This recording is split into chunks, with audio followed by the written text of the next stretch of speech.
I don't know if that's controversial. It's just stupid. Routes getting a different grade for bad beta. Yeah, I mean that'd be a bit of a bugbear actually, which I'm quite happy to rant about. See, I hate that. I'm into it, 100%. Even wait.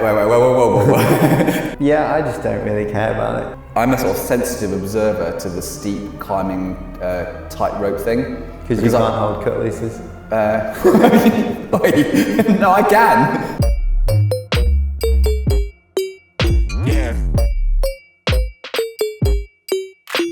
So welcome back to another episode with Ask Lattice with myself, Ollie and Tom.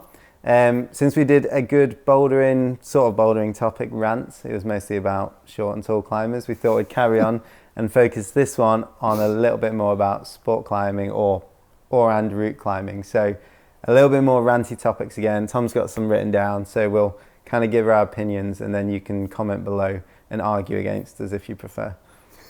Now that you've said that, they're definitely going to argue against us on these. Well, we're going to be right, so. It's all fair game, isn't it? Yeah. No, definitely Ollie's going to be wrong and I'm going to be right, I think, on this one. So these topics are the sort of things we always chat about behind the scenes. Sam behind the camera loves to argue with us about it. So you might see, it's one of those things we'd like to just see everyone's opinion and get ours down on camera. Yeah. So forever, so that we can never go back on it again. Exactly.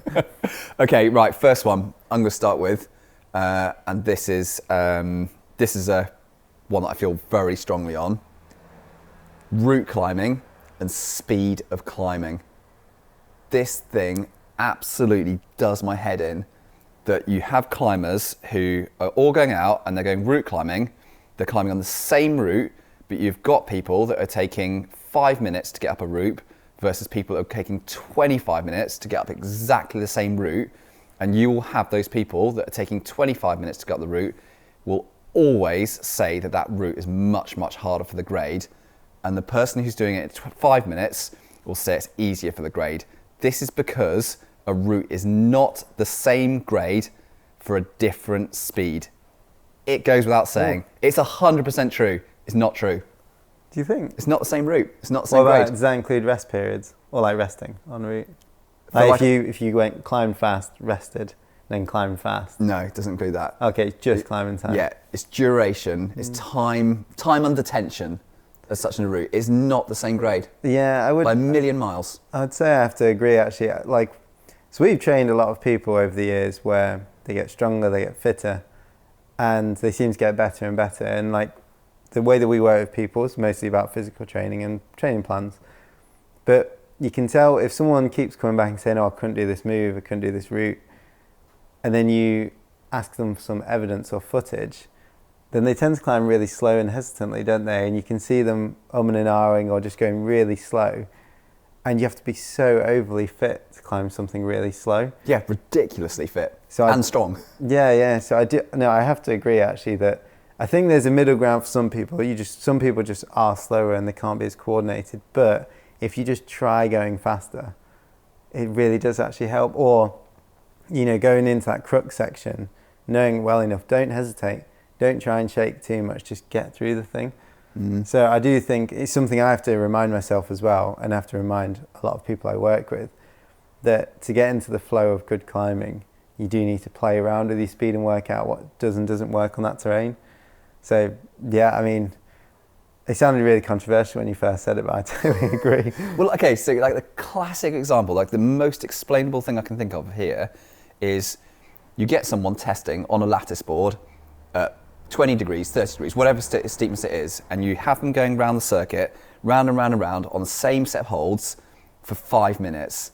Then you have, and we know what the kind of grade or the score is for that 5 minute effort. If you get them to do exactly the same thing for 10 minutes, so there was no increased crux, other than they climbed for longer, so they were on a longer duration on the same difficulty moves, the grade is significantly higher. Like not even one grade. Yeah. It's like 2, 3 sometimes.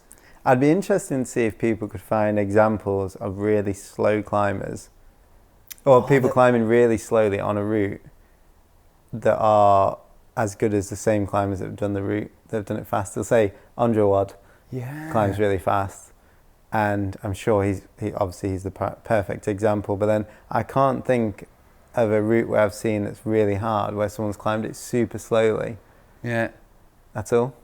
Actually, yeah. So all of you lot watching, I know that this is the great thing about YouTube now, is that everyone's got the knowledge. Yeah. So let us know if you know of any really, really top end climbers that climb super slow and static, and they perform right at the top end. And that's got to be on a route where it's possible to climb faster, and there's evidence of it climbing faster. So on a really technical slab, you will climb a bit slower.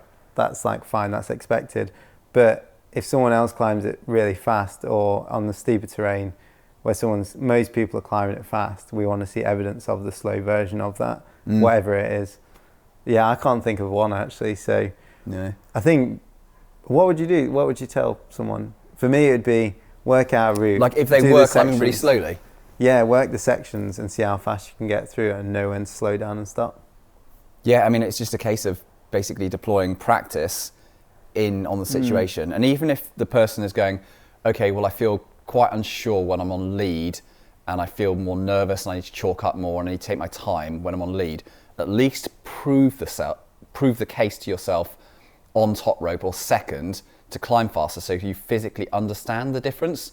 Because I think half the time is you don't know the difference until you've gone and climbed something in 10 minutes versus 25 minutes, and you'll shock yourself at the difference in grade in those. I think there's actually a pretty cool video of a guy called Adair. He's a really good climber. He's been in the UK for a while. He climbed Rain Shadow. And the thing that stood out to me watching that video was, I think he rested for about a minute halfway up, but the difficult climbing took 4.5 minutes, something like that. And it's quite a long route, and it's a British enduro route, but with a boulder crux in the middle. So it's specifically hard, but it's quite long for UK. But 4.5 minutes isn't that long for such a big route with a rest in the middle. And I think you don't necessarily have to move fast, like your arms and legs don't have to move, but it's flowing continuously. I mean, look at Honnold and that, they go up El Cap and they find it really easy to do it really quickly. It's not like each movement's super fast, it's just continuously flowing movements. Yeah, I think that's good point. Okay, let's move on to the next one. Let's go for routes getting a different grade for bad beta. And I'm going to say bad beta in that if you climbed it in the original style without knee bars or without drop knees or without finding that amazing hand jam in the middle of a crux between two toothers, should we have different grades, or should we always revert to the easiest way? Yeah, to the easiest way. Or can we have two grades? I don't think we should have two. What do I think? I'm not sure. We kind of covered this in the bouldering section as well, but I think it's been very poignant with routes at the moment. I think generally if there's a very obvious way that is going to be used by everyone, it should be one grade, and you can say how you've done it, but you should only get the most efficient grade. Because I do think it's quite silly that we're getting multiple grades coming out. But if you want to do it as a personal challenge, that does make sense to me, and you can do that. But I think it's got to be down to like almost historic challenges of when it wasn't around, like I said in the previous one about pilgrimage.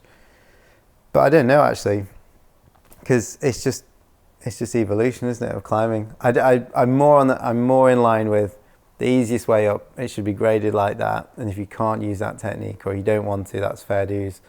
But you've got to just be honest in the way that you've done it, and you can get credit from the climbing community for doing it another way, or just be proud of doing it the original way without any of the extra techniques.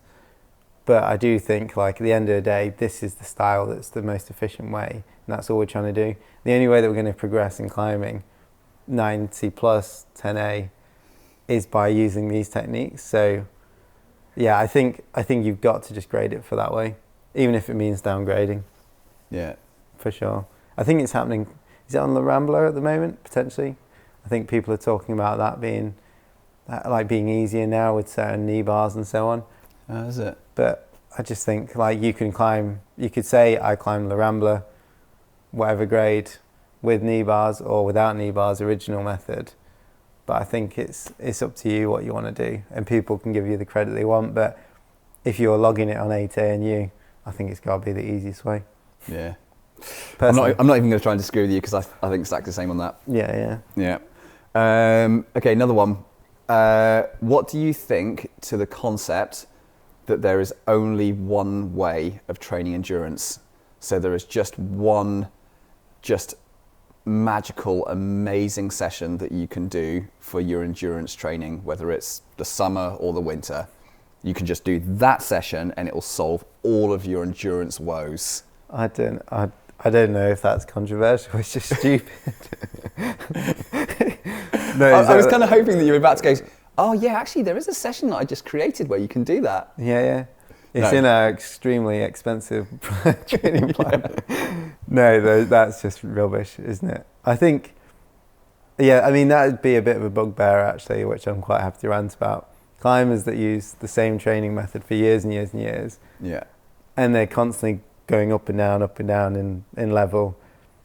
And they just seem to be moaning about, I'm not strong enough right now, or I'm not peaking, or nothing's changing. And then they go back to their old way of doing it, the same fingerboard session, the same endurance session. It's just not, like, it doesn't make sense at all. Like, if you look at any other sport, like runners, they don't go out and just run and do like a set pace. They mix it up. Even trail runners that go out, they're going to be mixing it up by the terrain. So, yeah, I mean, absolutely. Well, it comes down to like that fundamental principle that when you're looking at something, even if we're moving away from endurance and we're looking at strength as well, is that fundamentally the physiological changes or adaptations you're looking for are going to have different stimulus or stimuli, and you're also going to have different physiological changes. So strength isn't just one thing or part of your body that changes. Endurance is not just one thing. So for example, changes in capillarization, there's other changes like metabolic changes. So you've got different sort of factors or changes that occur physiologically when you're doing these things. So it therefore makes no sense to apply just one method to achieve these things. So in endurance training, it's good to work across the range of endurance in terms of volume and intensity to hit all those key markers. It's the same thing in strength training. Like, we don't do strength training where we work just recruitment, or we work just hypertrophy, or we work on changes in the muscle tendon unit stiffness. There's all different changes there that we're looking at. So we have to go back to working a variety of different methods, and we can't achieve it by one thing. So and it drives me mad when because I work in quite a lot of the kind of communication that we have with non-customers or non-clients of Lattice, asking us questions, like when we do Q&A sessions, and people will often ask me about what's the best way to do this, or what's the session to use for endurance. And I can't give an answer which is the best or the way, because there isn't one. And it doesn't fit in the Instagram text. That's true as well. All right, so going against that, what endurance session would you use if you could have one? Or what's the most popular one you use all the time? At whatever point of year you want, you can choose. Oh, don't do this to me, Ollie. I know the one. One endurance session I had to use. So I would say that for the Lattice coaches, having trained with quite a lot, I've trained with most of the Lattice coaches here, and we will have sessions, but whenever I've seen people on it, the one that's used most from what I've seen is the progression of 1 on 1 off. So minute of climbing, minute off, 10 minutes, or half of that, or 10 minutes is a full session. And you go minute of climbing, which kind of progressively gets pumpier, have a minute on the floor, and throughout the session it gets a bit pumpier. And then you progress to resting on a jug in the rest period, and then you progress to climbing on easier terrain in the rest period and harder terrain on the minute on. And I would say I use that the most, because it's a bit of a cop-out for someone who's not fit when you do 1 on 1 off, because you don't have to be on the wall for that long. But it does help still. And then I think a lot of the other coaches here use that, and you can progress it quite easily, and it's really measurable.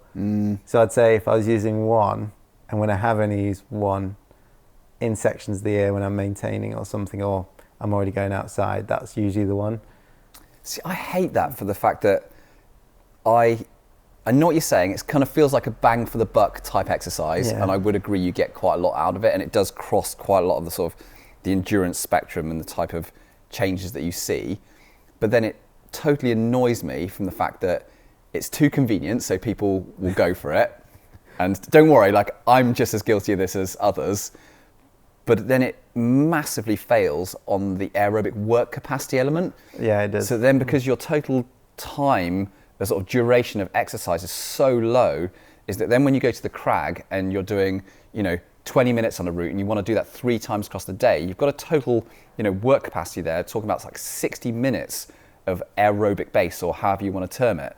And that 10 minutes on of, work capacity used in 1 on 1 off, or if you're using 1 on 2 off, whatever it might be, it just totally fails you on that front. So but if you clip it's above your head and then put your knee against the rope, you get that. I think don't listen to him. I mean, that is absolutely true. Like myself, and sorry, Ella, I'm going to drag you down with me. Ella, This is one of our other coaches. Who's a coach here. We are both come from more of a bouldering background. We get specifically fit, but we're not the people that can hang on for forever. And we've talked about this quite a lot. Those interval sessions are easier to deal with because you're not having to stay on, your work capacity is lower. But staying on for like the 10, 20 minute sessions, mixed intensity still, not just really easy, makes a much bigger difference to our climbing style. Makes us weaker, but it makes us a lot better on sport. And yeah, I think the 1 on 1 off, as much as I love it, is the cop out session. It's bang for buck. It is bang for buck. If you are really fit and you're trying to get stronger but you're maintaining your endurance, I do think that is really good though. If you've already got the endurance base sorted. Yeah, so I'd agree on that. Yeah. Cool. Okay. Next one. Right, next one. Extending draws on routes. I'm into it. 100%. Whoa. Don't get into that. Even if we're talking about like 8 foot long, massive draws. So like, we're talking like the top of the wall there is where the bolt is, and you've extended the draw all the way down to here to clipping. Is that in? Is that on? Yeah, I just don't really care about it because I get scared on a rope and it takes me so much time to get over it. I don't actually extend draws very often, but I know that people are much worse than me for that fear. And if they find it safer to do that, there's a good example of, I think Toby Roberts did it years ago when he was really little and did Revelations and had an extended draw. And it's like, well, yeah, of course, because it's quite run out. That makes total sense to me. And if people want that to be safer, I don't mind at all. It's sport climbing. It's not supposed to be scary. Or not supposed to be that bad.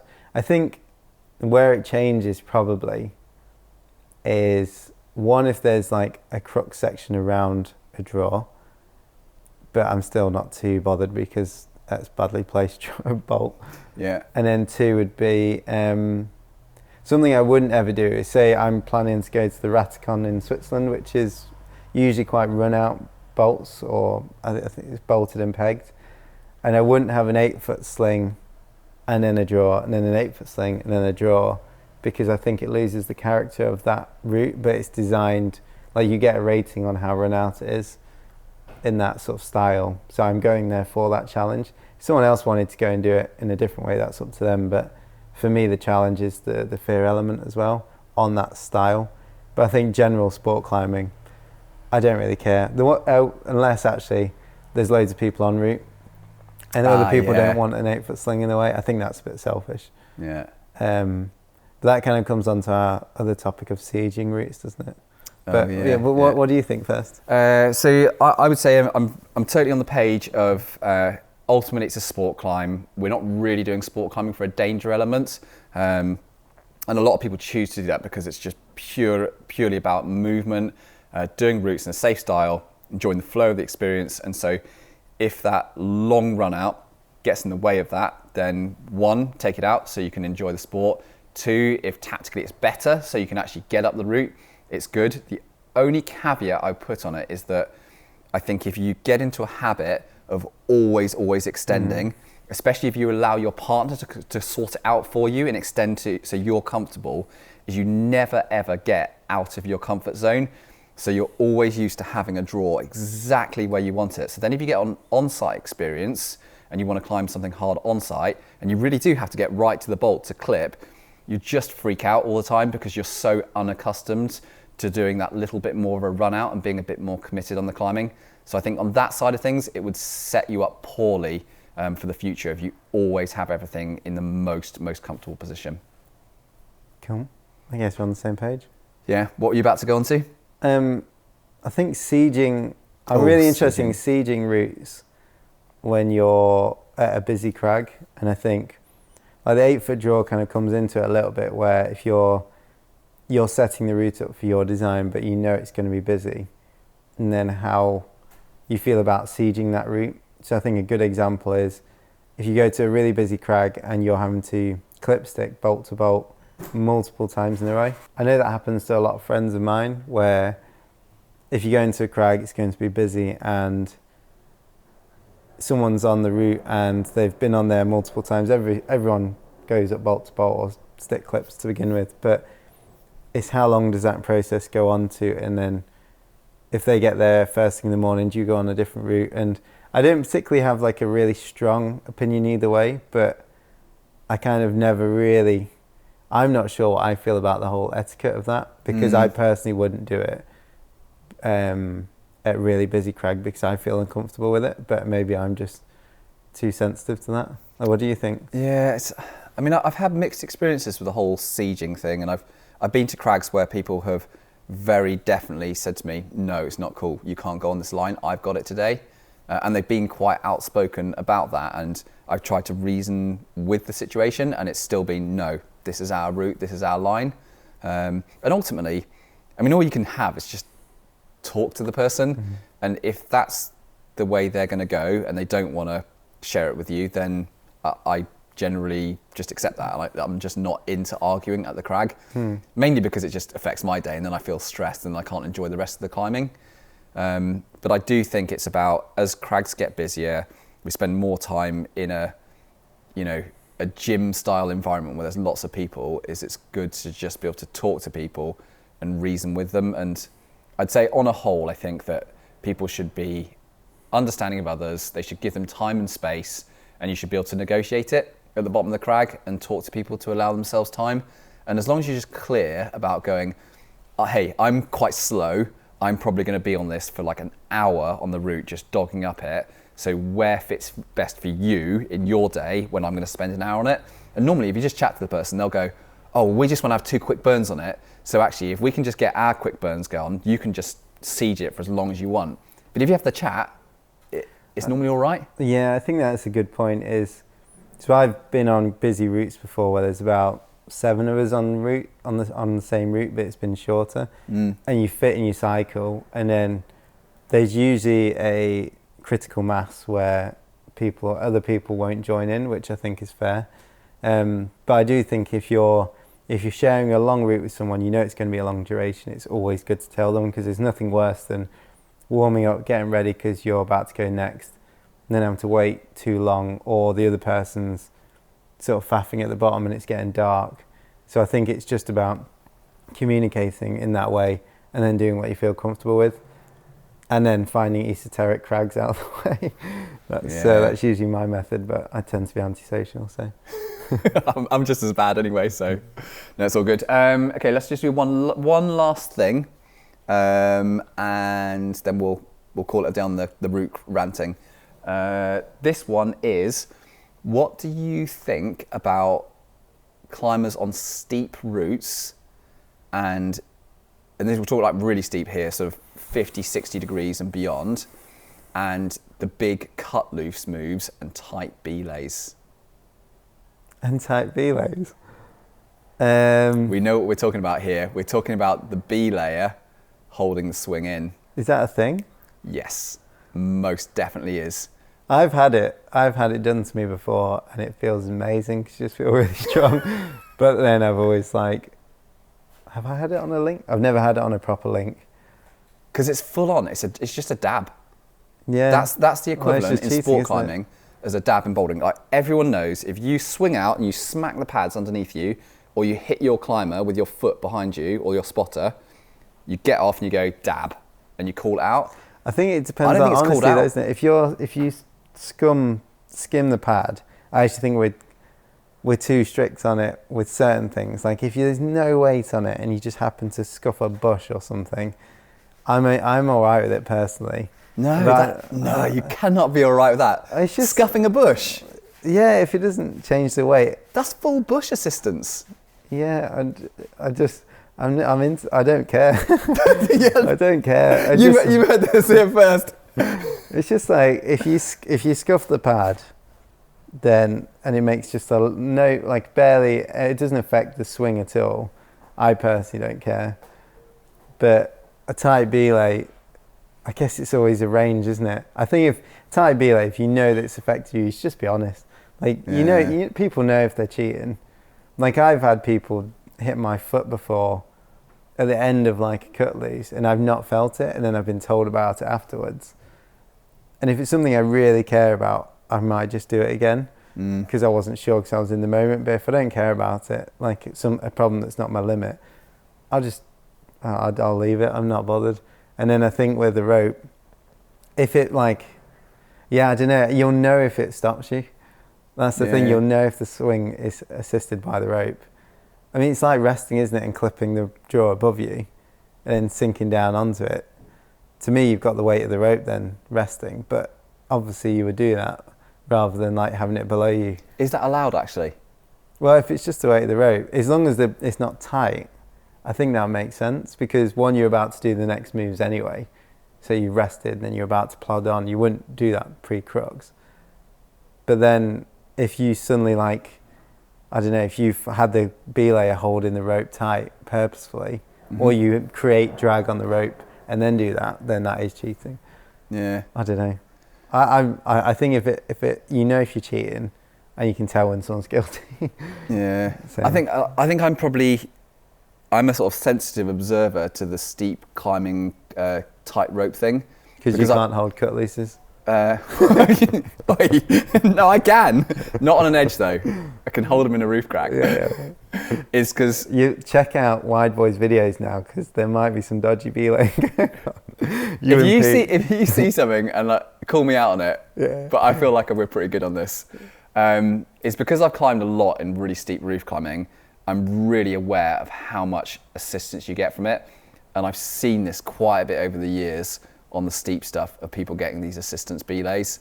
Yeah, I've never seen it. But I don't think enough people climb on very steep terrain for it to have become like a culturally not culturally understood, but for the general population to understand. They get dabs, everyone's dabbed, but I don't think so much of the climbing population is climbed on 60 degree to a full horizontal roof, so they don't spot it as much. I would definitely say that's worse. That's worse than dabbing. Yeah, I think it's worse than dabbing. It's definitely unless the worse. dab's just massive. Yeah. Right, should we call it a day there? Yeah, I think so. Yeah. Else we'll go off on one. All right, thank you very much. We're going to carry on doing some more Ask Lattices soon and producing loads more content, so please make sure to keep in touch with our channel.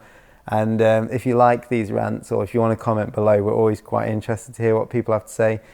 Even if you're arguing against us, that's absolutely fine. I'm sure Sam will tell us and we can reply as soon as we can and argue back. So yeah, we'll see you very soon.